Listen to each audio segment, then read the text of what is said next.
আজ চলছে ইরানের প্রেসিডেন্ট নির্বাচন। স্থানীয় সময় সকাল ৮টা থেকে সন্ধ্যা ৬টা পর্যন্ত ভোট গ্রহণ চলবে। তবে ভোটার উপস্থিতি থাকলেও ভোটদানের সময় মধ্যরাত পর্যন্ত বাড়বে। চূড়ান্ত ফলাফল ঘোষণা হতে পারে আগামী দুদিনের মধ্যে। নির্বাচনে ইরানের সর্বোচ্চ ধর্মীয় নেতার অনুগত ৪ জন প্রার্থী লড়ছেন। ইমরান হোসেনের সহায়তায় বিস্তারিত জানাচ্ছেন ফারুক হোসেন।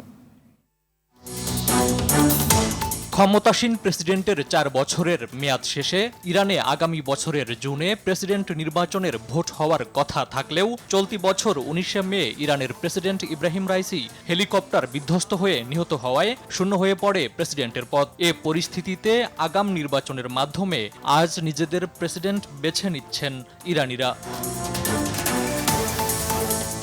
নির্বাচনে ৬ জনকে প্রার্থী হওয়ার অনুমতি দিয়েছিল ইরান কর্তৃপক্ষ।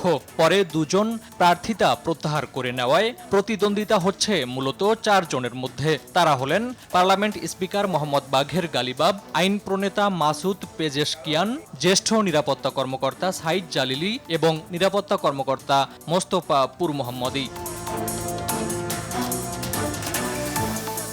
ভোট গ্রহণ শেষ হওয়ার পরপরই শুরু হবে ভোট গণনা। চূড়ান্ত ফলাফল আগামী ২ দিনের মধ্যে ঘোষণা করা হবে বলে আশা করা হচ্ছে। পররাষ্ট্র বা পারমাণবিক নীতি ও সরকারের বিভিন্ন শাখার নিয়ন্ত্রণ, সামরিক, গণমাধ্যম ও বিভিন্ন আর্থিক সম্পদের বিষয়ে চূড়ান্ত সিদ্ধান্ত দেন দেশটির সর্বোচ্চ ধর্মীয় নেতা আয়াতুল্লাহ আলী খামেনি। ধারণা করা হচ্ছে এ নির্বাচনে তারই ঘনিষ্ঠ কেউ জয় পাবেন। ফারুক হোসেন, RTV।